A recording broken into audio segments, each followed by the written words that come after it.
Hi, my name is Stephanie Jensen. I'm one of the physical therapists at our Winter Park location. Today we're going to be reviewing some tips on some things to keep in mind after you've had a knee arthroscopic procedure. So one of the most important things after your surgery is that you want to be working on ankle pumps. So what that is you're going to be moving your ankle up and down, trying to keep that blood circulating and avoid blood clots. Another really important thing is to start performing quad sets. So what that exercise is squeezing your quadricep muscle, pushing your knee straight down into the bed.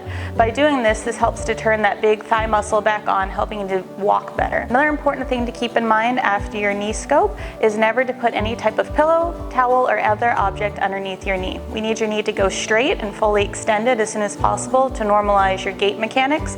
So by putting something underneath your knee, what that'll do is shorten everything up, keeping that bend in your knee, keep you from walking correctly. Another important thing after surgery, using ice about 10 to 15 minutes, about 4 to 5 times a day. That'll help to minimize swelling, minimize pain.